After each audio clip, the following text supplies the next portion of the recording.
Hello, everyone, and welcome to End-to-End Immutability with Veeam and Pure Storage. Today's webinar is sponsored by Veeam and Pure Storage and produced by Actual Tech Media. My name is Keith Ward. I'm with Actual Tech Media, and I'm thrilled to be your moderator for what promises to be an amazing discussion panel today. But before we kick off, I need to cover some housekeeping items with you to help you get the most out of this event. And the most important thing here today is that we want your questions. Just drop them in the questions box in your webinar control panel. When this roundtable discussion is over, I'm going to hop on again and lead a Q&A session with these experts. So please keep those questions coming. Now, that Q&A panel is also the place to let us know about any technical issues you might be experiencing. If you can't see something, hear something, give your browser a quick refresh or two, and that should solve most problems. If that doesn't work, let us know in the Q&A, and we will hop on and do our very best to help you out. Okay, second, take a look at the handout section, which is right next to your Q&A panel, and there you will find a bunch of great resources. I'd especially like to call your attention to a couple of links from our vendors today, so you can find out more information about Pure Storage's solutions and about Veeam solutions as well. So head on over to that handout section and check those out right now. Now, another resource that is over there is the ATM Decisions Group, which is a panel of IT decision makers that you can apply to join to participate in more in-depth events and other opportunities not available to mere mortals. Does that sound intriguing? I hope so. You will also find a link to the ATM Event Center, which has our calendar of more upcoming events just like this one that you might be interested in. And next up, before we wrap up today, we are going to be awarding a $250 Amazon gift card to one of you. Now, you do have to be in attendance during the entire live event to qualify for the prize. The official terms and conditions of the prize drawing, it's real boring, but it's there if you want it, can be found in the handout section. Scroll to the bottom and you will see the details right there.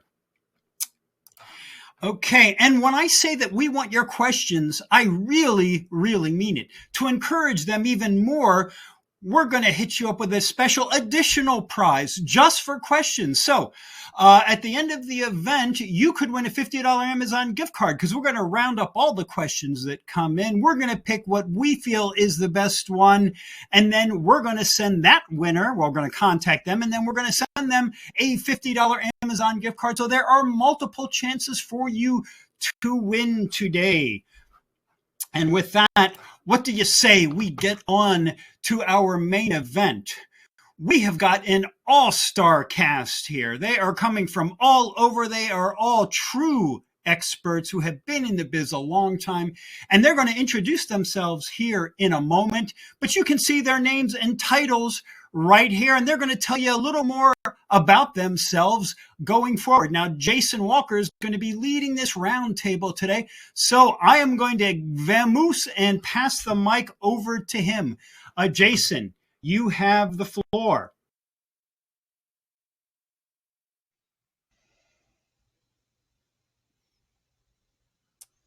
Thank you, Keith. Welcome, everybody, to End-to-End Immutability with Veeam and Pure Storage.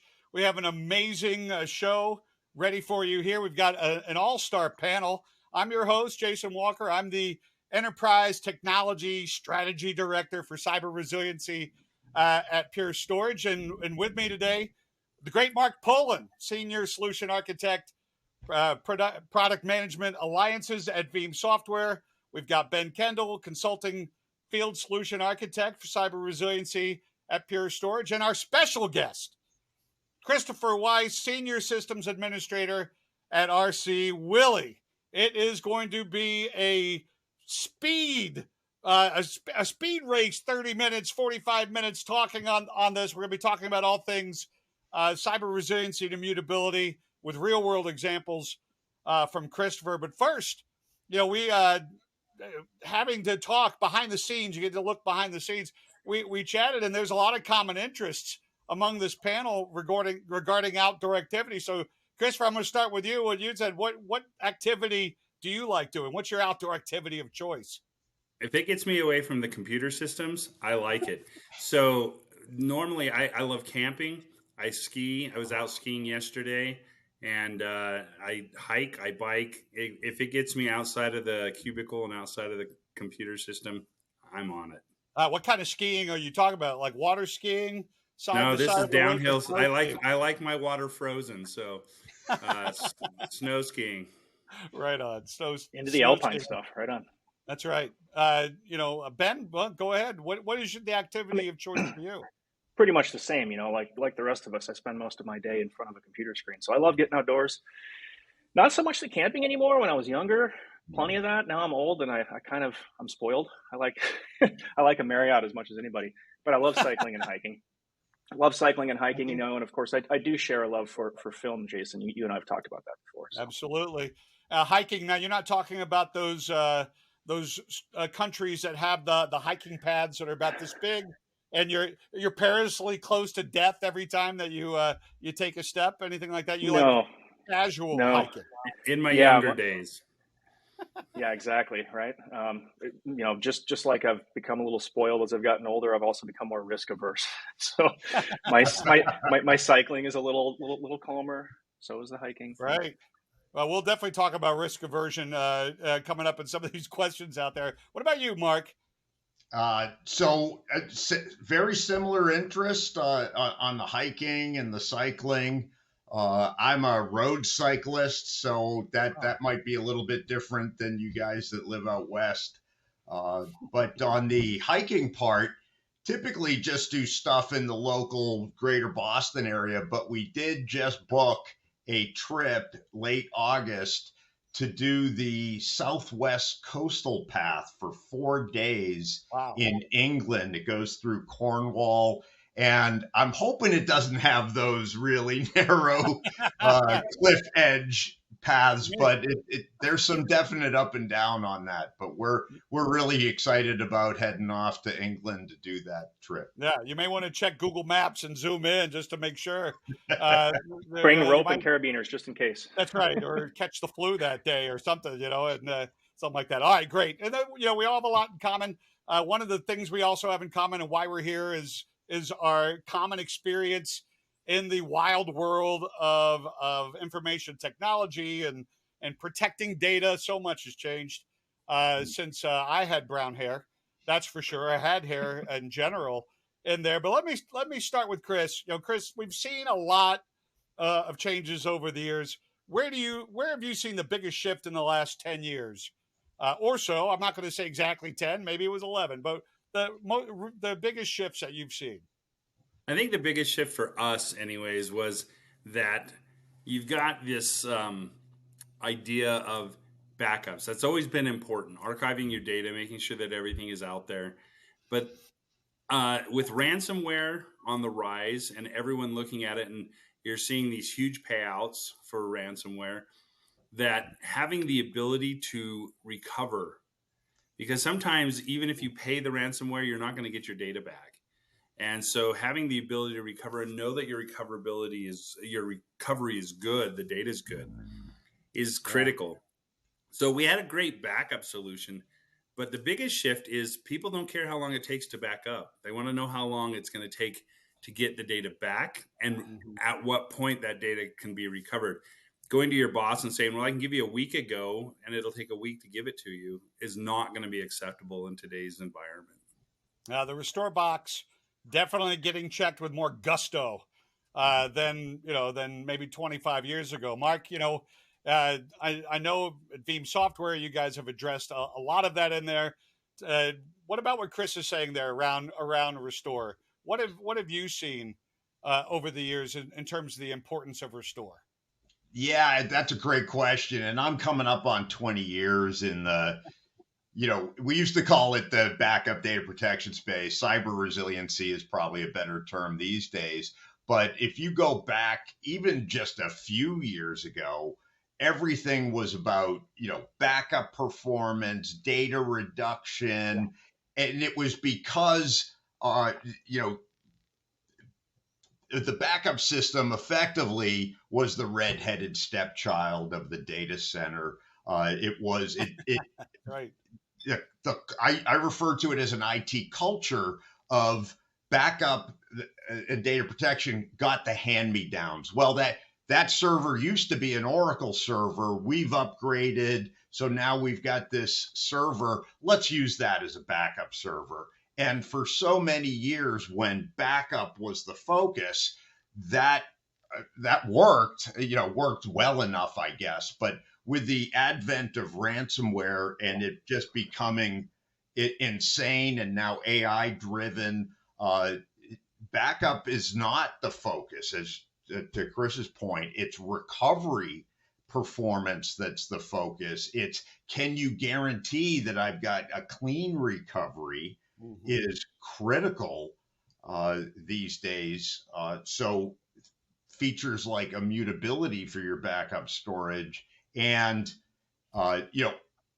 just 2 years ago, if you had said to me, people would be putting their backup storage on all flash storage, I would have said, it's a nice idea, but it's never going to fly. And in the last 2 years, that has just flipped on its head. Yeah, Mark, Ben, Pure Storage, all flash, 5 years ago, like Mark said, would have been like all flash, in the backup realm. That's crazy. Go nuts there. But Ben, that's kind of what we've seen here as we hear Chris and Mark talk about it, isn't it? Yeah, absolutely. I feel like a couple of things that bear stating, but first I'm going to steal a line from Mark, and that is, if your backup fails, who notices? But if your restore fails, who notices? Everybody, the entire business. And kind of related to that, it's almost like the elephant in the corner of the room that we take for granted, we pretend isn't there, but data is more critical than ever, right? I mean, it wasn't that long ago that a business could get by with paper and an analog phone. Now everything's digital, even the phone system. What business can survive without their data? Honestly, it's not replaceable, right? I mean, you can replace a building, you can replace a laptop computer. You can't replace the data that you use to run your business every single day. And then related to that, I think, is just this sort of transition between, as businesses, as organizations became more digitized, we started implementing disaster recovery solutions, right? And those solutions are generally architected around physical disasters, right? We know that we need this data that we've started to implement. It's key to the business. What if we have a fire or flood? Somebody spills a cup of coffee in front of my server. I want to be able to recover from that, right? What's happened, I think, and to Chris's point around, unfortunately, the impact of ransomware, is that those DR solutions, kind of more often than not, the traditional ones are also disaster replication solutions. And so that cyber event really just gets carried over. So you have to go to backups now. And backups weren't typically architected for mass recoveries the way a DR solution would be. DR solution was designed to bring a whole business back up pretty quick, but from the most recent copy of data, which now you can't use. So you're going to backup, boom, here we are, right? So now you're really starting to see, and I have these conversations a lot with businesses, where we're really starting to think about it more strategically and sort of blending traditional DR for physical events with kind of more of we can call it a cyber DR, where we have backup solutions that are highly performant at scale and can kind of do double duty around some of the traditional physical DR stuff. Yeah. Great points, Ben, on that. And Chris, when I think about the challenges you must have been facing as you were dealing with these changing, I mean, that's the thing. It's not like you just spawned and all these things were in place. You witnessed recovery. You witnessed the change of recovery going from onesie, twosie recoveries to having to plan for these mass events and regularly. What were the challenges with your previous solution, and what led you to this Veeam Pure combination to help address them? No, that's a great question. For us, originally, it was, hey, do we have 120 or 180 days of backup? And we did. We had some amazing dedupe appliances and so forth. And so we had all this data, but then Veeam came out with these cool things like virtual labs and instant on. So I was like, well, that's great. That sounds like really cool technology to implement it. And I'd start up a machine, and 20, 30 minutes later, finally I'd get the login screen. I'd try to log in. That would take another 30 minutes. And we realized, wow, we don't have the ability to even utilize the technology that we need.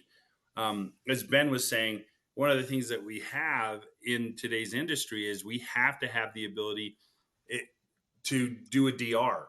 It's not so much that you can bring up a onesie twosie machine anymore. You have to bring up entire platforms in order to be functional again.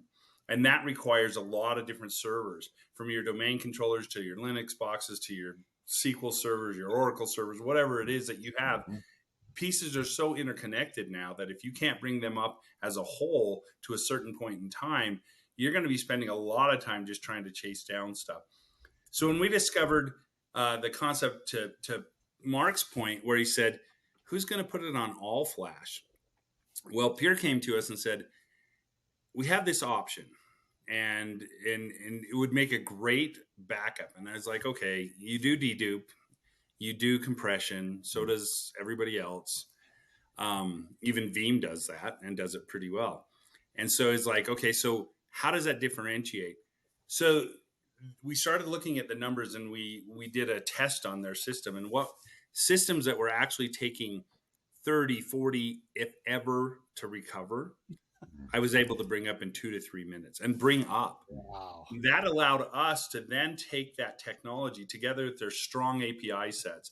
They have amazing APIs in both Pure and Veeam, which give us the ability to, through PowerShell, to script all this. I back up my data in our production site. Pure replicates that with Sure Backup, which gives me immutability, pushes that over to our DR site. I then have a Veeam server up there that catalogs it, which gives me portability. It doesn't even know about our production site, brings all that data up, and then I use Sure Backup to pull that data off the Pure in our DR site, and I run test recoveries every night on every single VM. I recover every machine up there. I send a report out the next day that says, hey, your backups, your replication, your recovery, all good. That's incredible for us. Chris, I love real numbers. If I could have a show, it would be called Real Numbers in there. Repeat those numbers again that is tremendous impact on what the kind of the before and after picture, like a dilapidated house and then the remodeled house. What were those numbers? Repeat those numbers. Sure. Well, just one case, I would try to recover a domain controller or a specific file server or something like that. And it could take hours for it to be able to come back up. And that was even on spinning disks, which were much faster than our dedupe appliance. And it just couldn't do it. With the Pure solution, it totally blew my socks off. It really did, because I took that information, and with Veeam, I was able to catalog it. I was able to bring it up. We recover, I think it's about 500 VMs a night, and we do it within about a 3-hour period where we spin up every single one of those VMs. We test it, and then we shut them down, and we send a report. So that's our entire infrastructure gets booted up every morning. That's incredible. In our DR site. And it's so important. It really took the technology, and it took the speed that Pure provides to us. It's really incredible. Been a great. Hey, Mark, I know that's heartening to you and to Veeam in general. As I look at you and your fantastic Veeam green screen right there, just awesome stuff. But that has to be something that's encouraging you. You guys have such amazing functionality in your software, and depending on what a customer is choosing to use as a target, really limits or enables the types of things that you're talking about. And Chris mentioned Veeam Labs and Sure Backup and Instant On. That's got to be something that you've seen that you're really excited about, because now all of your greatness can truly be realized. Yeah. So I am going to confess something. When I first heard about instant recovery, I was working for a Veeam partner that did backup storage. It was a dedupe appliance. And when I first heard about it, I was like, well, that's interesting, but who's actually going to ever use this, right? And over the years, I mean, that was back in like 2011. So, you can maybe cut me a little slack for it was Absolutely. early days for this stuff. But what we've seen over the years is this is critical capability because not only, Chris, you're in a vSphere environment, but not only can you do instant recovery of a vSphere VM into vSphere, right, on your ESXi host, you can do it across hypervisor platforms. So you could have an Hyper-V or an AHV backed machine that was backed up, recovered into another environment, a physical machine that's backed up by a Veeam agent. That's still image-based backup. You can, do instant recovery of that machine into let's say an ESXi environment. And then, if you go back and look at what Veeam backed up back when they created that instant VM recovery, it was pretty much, vSphere and Hyper-V, I think at that point. Right. Now we've got 5 different hypervisors. We've got 5 different operating system-based agents. We've got unstructured data backup. You can do NFS and SMB. We can back up object storage, right? And all of those have that instant databases. I should make sure I mention those.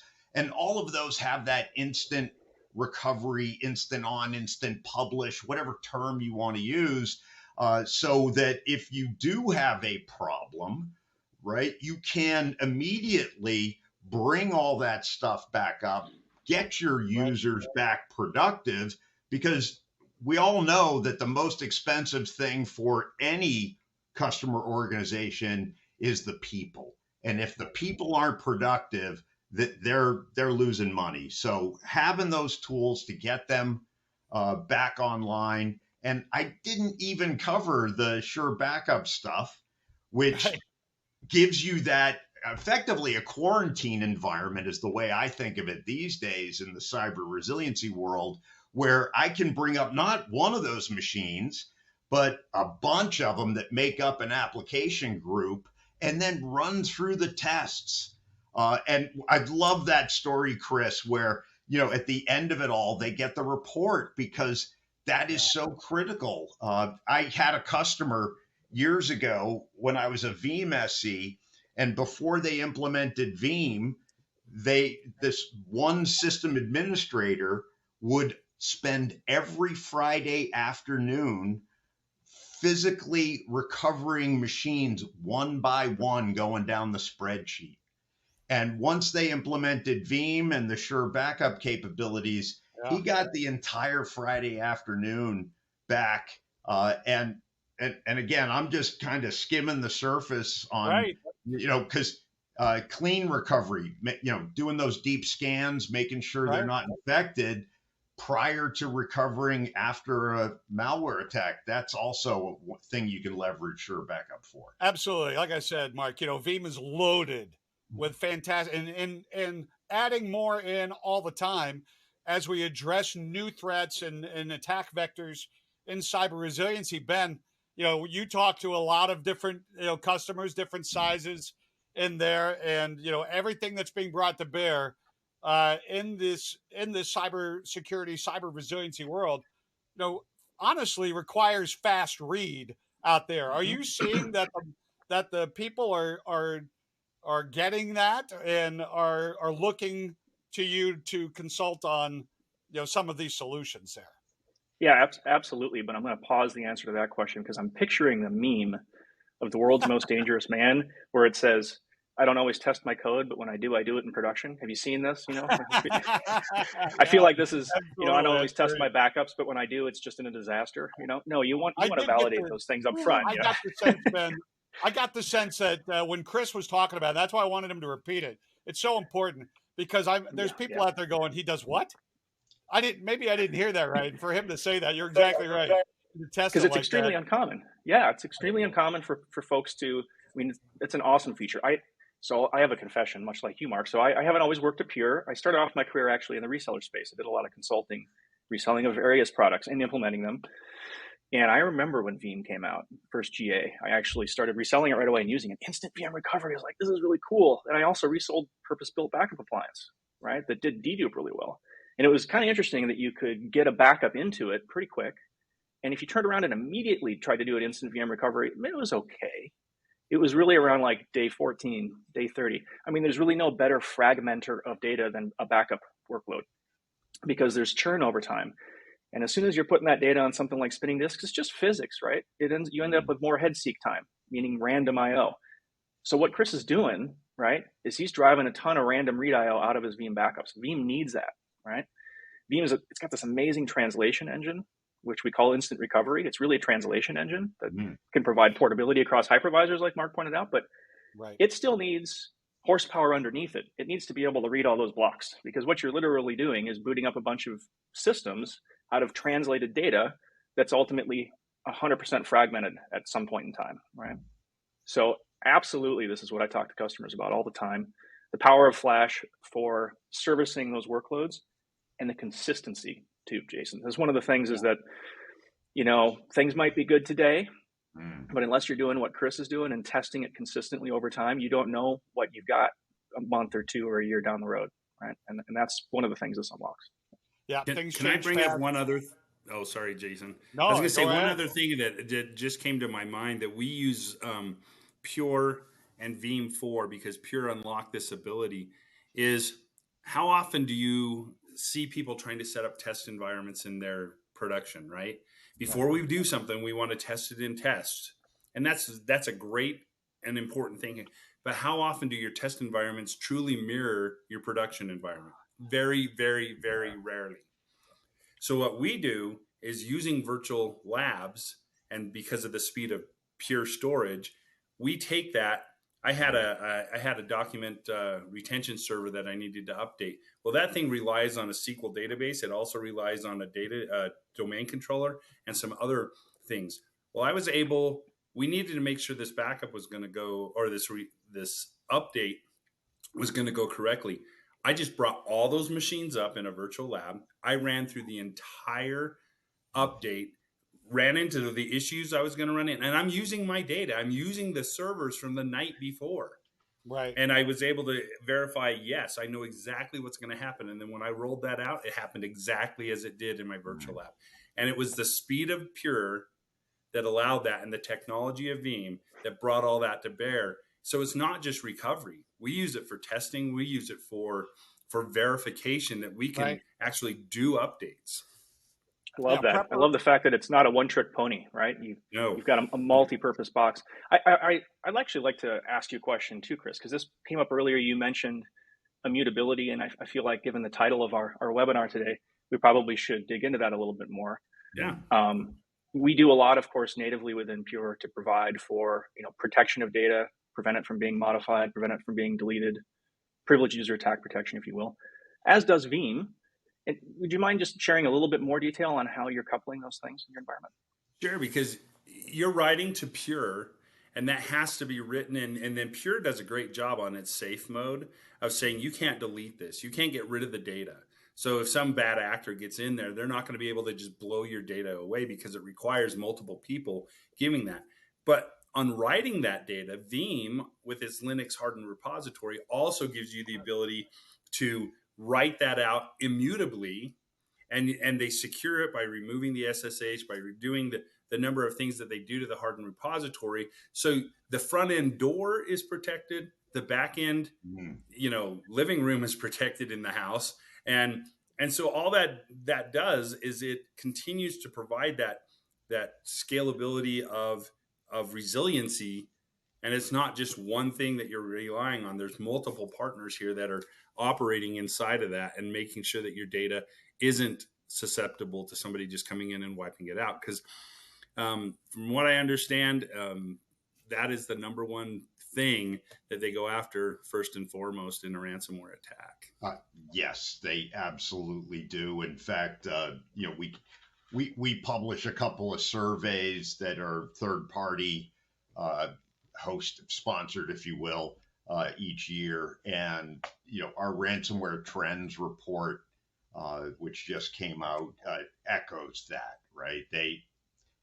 all of the, where they've really made this a business, ransomware on demand, state sponsored, right? Even AI driven.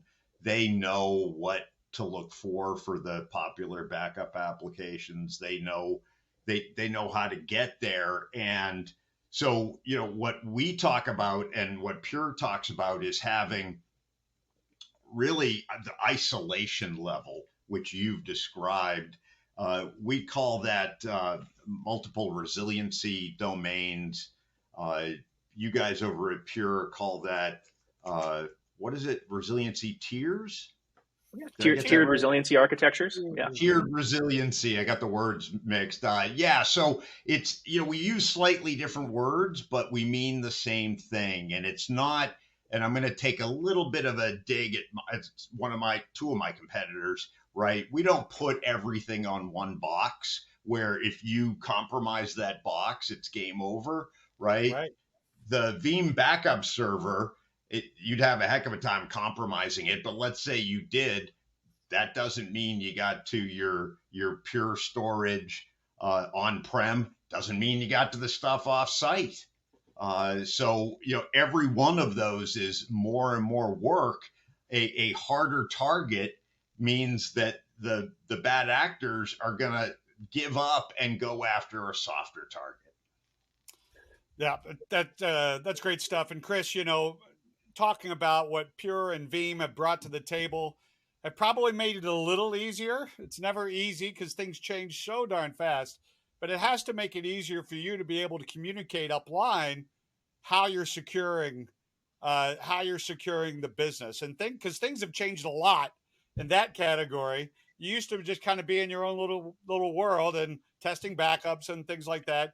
Now, obviously, the scale's a lot larger, as you said, but also the communication upline. How has preparation as a company changed around these events over the years for you? And how much easier is it now knowing that you've got two companies like Veeam and Pure that bring so much to the table?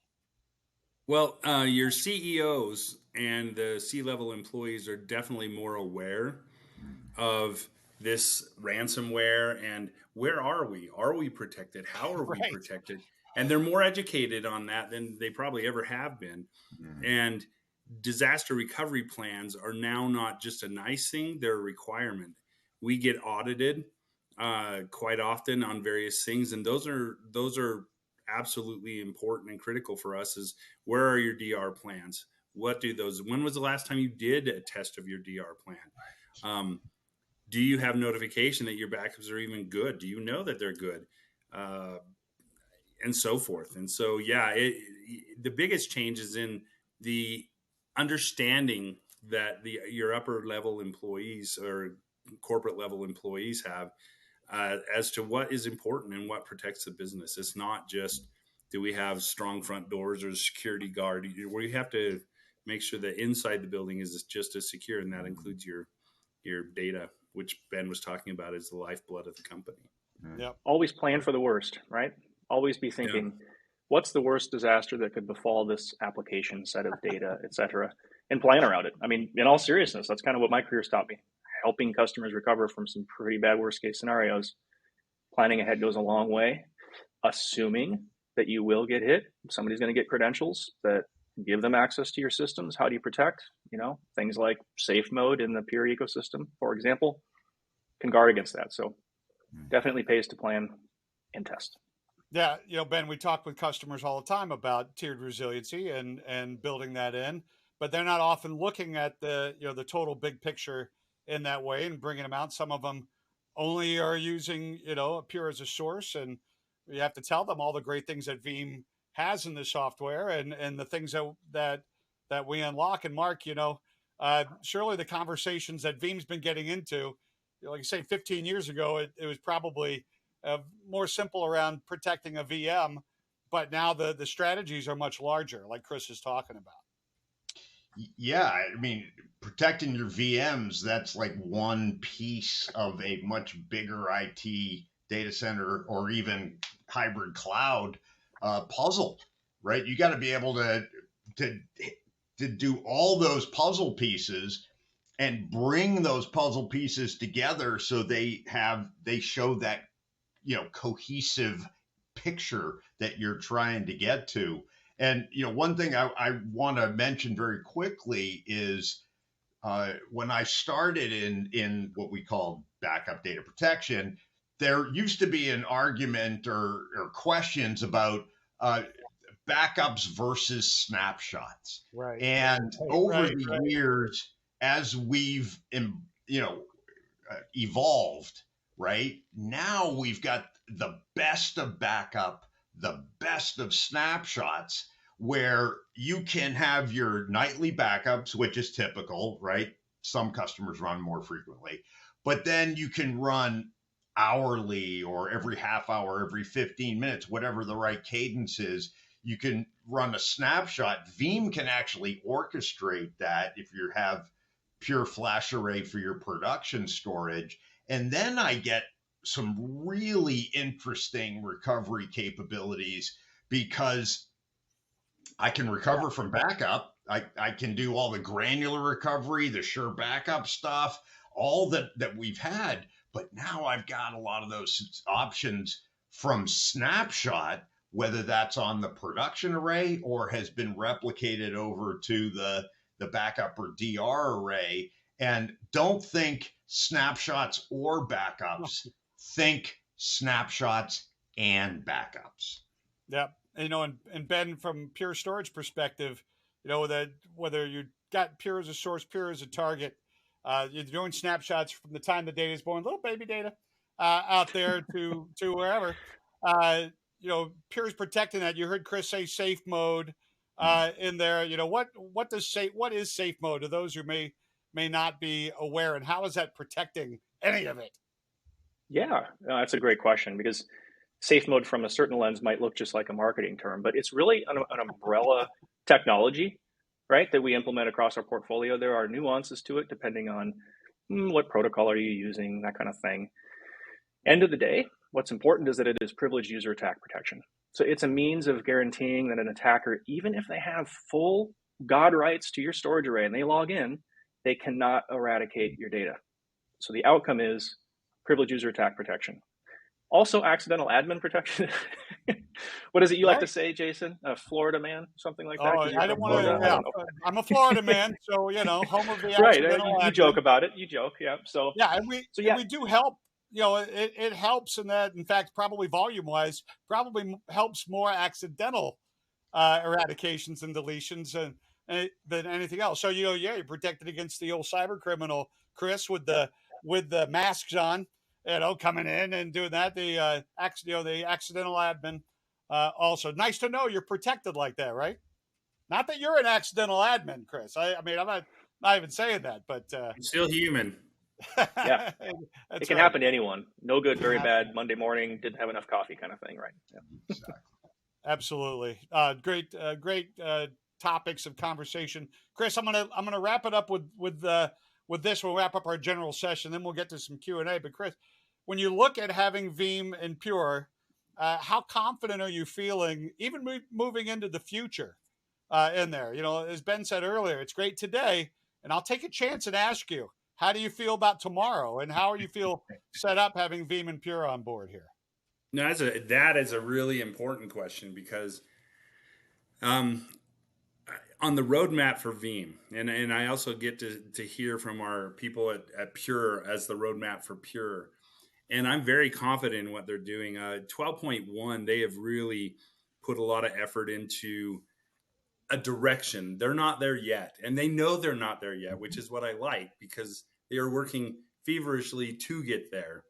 Is the inline scanning, the Yara scanning, the malware detection, the offline. I mean, they're heading in a direction that really helps us, and they're not a security company. They really wouldn't have to do this, but what it does is it says the data that you're landing out there is free, or be aware that we're finding this. It may not be that there's a problem, but we're going to bring it to your attention so that you can at least give some visibility into it and look and see if there is a problem. Knowing that there's something that even on my backups is checking to make sure we're not being exposed in some way or some fashion is really important. And again, all of this is only made possible because of the all flash arrays that we are backing up to. We had the technology before. The abilities were there. We just didn't have the engine to make it possible. And now it makes all of that possible for us. And that's one of the things that we feel that we have the best of all situations. And one thing that Veeam provides is they have this entire hardening system, not just for your repositories, but best practices of how to pull your data or pull your backup infrastructure and isolate it and do this and do that and use only open ports on these things and on VM or on physical machine firewalls.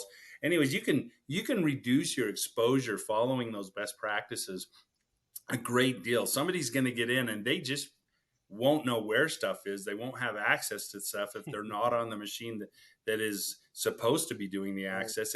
It's pretty amazing, and it gives us a good level of confidence. So we're always testing it. We check it out, and we don't just take their words. We hammer this stuff day in and day out. Yeah, amazing stuff, Chris. Thank you so much. Great conversation, Mark, Ben. Incredible. You know, you're built to last. That's for sure. In there. All right, now let's bring Keith back in, and we'll take some Q&A, as we like to say. Q&A.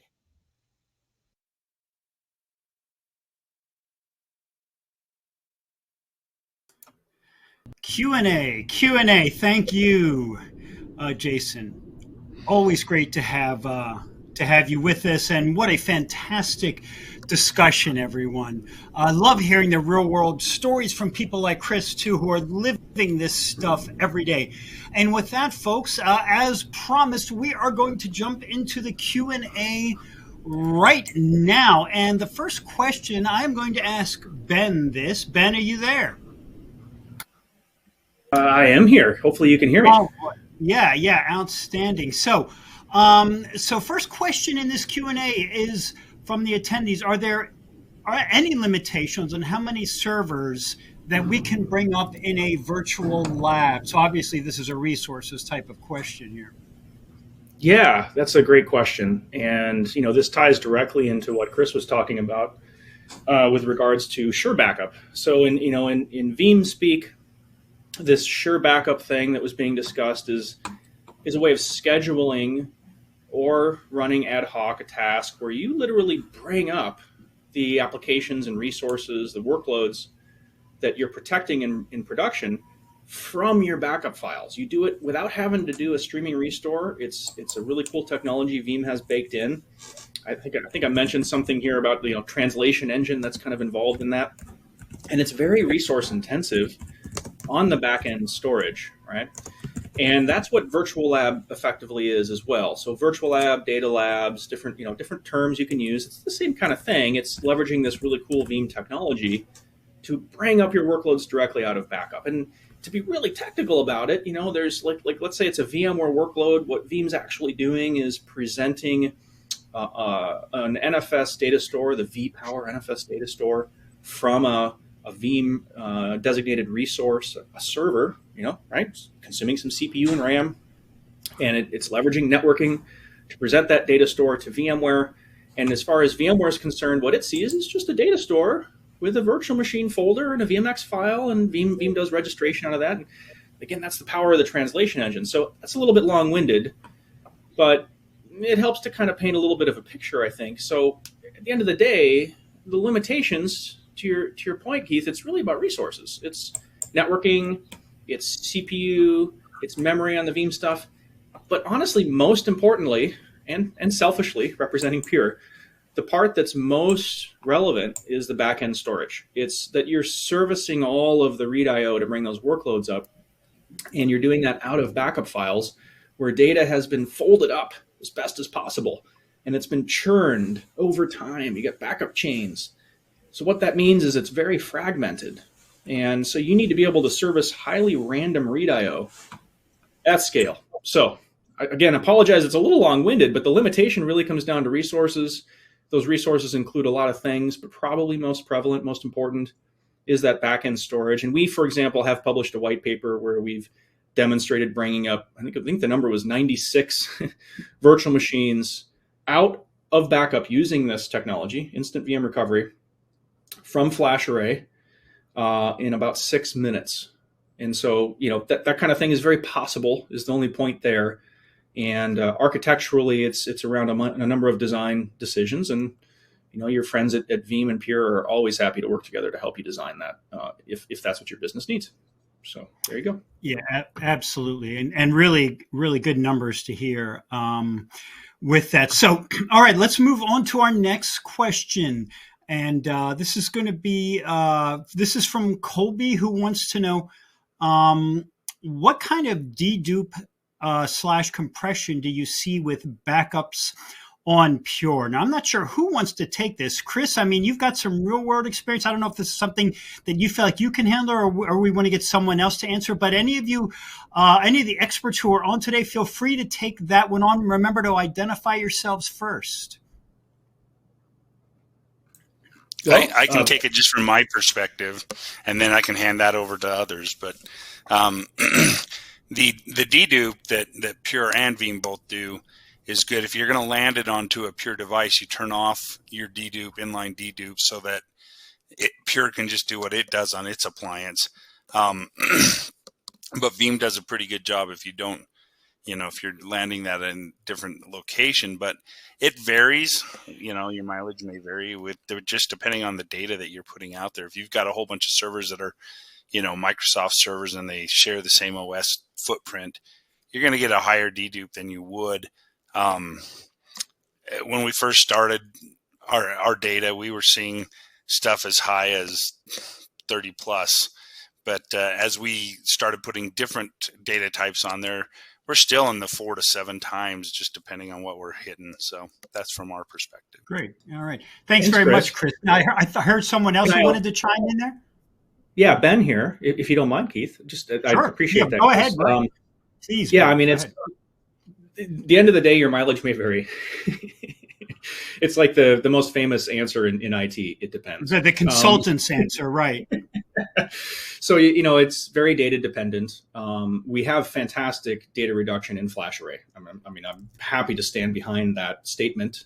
We do it 4 different ways, and I could espouse for hours on how that works. But we see varying data reduction rates.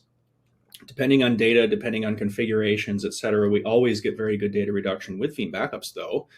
But what really matters is outcomes. I can't emphasize this enough, that as neat as it is as technologists to look at things and get excited about stuff like how awesome dedupe is, and this thing does it really well at scale and still performs well. Isn't that cool? And how does that work? What's the file system metadata structure look like? That's neat, but at the end of the day, what really matters to the business is the outcomes. So not at all to duck the question, but just to reiterate for the audience to focus on what can you do in terms of, for example, performant recoveries, instant VM recoveries, these kinds of things, with a dense solution that doesn't occupy hundreds of network ports, many dozens of rack units, consume a ton of power, and ultimately cost your business a lot of money just sitting there ticking by day. That's what actually matters. And so the really cool thing is with Veeam and Pure together, we can accomplish both. We can give you cool numbers to look at, but we can also give you awesome density and performance and the outcomes that the business actually needs. So anyway, that's my 2 cents on it. Yeah, great stuff. Okay, next one up. We have time for just 1 or 2 more here. Great questions from the attendees, and I want to kind of throw this open to both Chris and Ben here. We'll have maybe Chris answer first and then Ben. Here's something from an old timer who wants to know, Peter wants to know, does tape have a future place in immutability? Yeah, that's that's an old school question. So we'd be interested to get your thoughts on that. So this is Chris, and tape in and of itself, as soon as you remove it out of the library, is immutable. I mean, in the sense that nobody can touch it. Tape is the ultimate air gap because it's sitting on a shelf, and unless some bad actor has access to your storage area and they can put it in your drive and access it, it's immutable in that sense. It's not going to change. As far as locking it down so that you can verify it hasn't been changed, that I don't know. But tape is still a viable. It's still a viable solution. I mean, it is. One of the big problems, obviously, with tape is your restore times, which are not going to be up to scratch for many kinds of environments. Yeah, but so Ben here, with that in mind, talking about performance, in backup in the backup space. Traditionally, we talked about this, but it's all about traditionally, it was all about getting backups done. So it's about throughput. You don't care about things like latency so much. And traditionally, you wouldn't be looking at things like restore times. And tape was awesome. And by the way, as a fun little anecdote, if you fill a semi-truck full of like LTO6 tapes and drive it down the highway, there's no greater throughput. Gigabytes per hour. Yeah, right. But the thing is, right. Outcome oriented here, what it comes down to, can you validate the backups on those tapes? Can you guarantee that a backup on a tape that's sitting in a, Iron Mountain is viable a year down the road even? How do you test that? How do you make sure? I mean, there used to be a lot of issues around like tape drive head alignment and things like that. You might bring a tape back and put it in the same tape drive, and a year after it was written, the head is no longer perfectly aligned and you have difficulties. Now, most of those things have been addressed with technology in the tape industry, but, recovery performance is an issue. Backup validation is an issue. And, I'd say just in general, a lot of the outcomes that people are focused on around things like air gap to provide true 100% guaranteed indelibility. People talk about immutability. All that really means is you can't change data. Indelibility, you also can't get rid of it. That seems great on tape, but we can give the same outcomes with other technologies. And that's something, for example, that we're doing together with Veeam. So you can get your backup validation. You can get what I tend to refer to as an administrative air gap, meaning a way of providing a means to prevent data from getting destroyed permanently, but keep it online so you can use it at the same time. So it's an outcome-oriented approach to doing it rather than a blind checkbox approach. So anyway, there's my 2 cents on that. Yeah, fantastic answer. And I do appreciate the dad joke, being a dad myself, Ben. So thank you for that. Well, folks, we are going to have to wrap up the Q&A here. I want to thank Ben and Chris for being on with me for this time. And I want to thank all of you, all of our presenters today for this fantastic discussion. I learned a ton, and I really appreciate everyone being on. It was such a delight to have everyone from Pure Storage and from Veeam, and Chris, our special guest from neither, just a sysadmin who uses this stuff every day. So thanks to everyone so much for your time today. Now, folks, we are just about out of time. Speaking of time, we have got just one thing left to do today to wrap that up, and that is to give away $250 in the form of an Amazon gift card. As I mentioned at the beginning, you do have to be present for the entire event to be eligible to win any of our gift cards, and the winner of this $250 for the event today is Raymond Diggs from Illinois. Congratulations to you, Raymond. We will be in touch ASAP to get you your card. And with that, folks, we're wrapped. On behalf of the Actual Tech Media team, I want to thank Veeam and Pure Storage for making this event possible. And thanks to you, the attendees, as always, for being here with us, for your great questions, and for spending part of your day in this learning environment. You're the reason we do this. That concludes today's event, folks. I'll see you in the next one. Have a great rest of your day.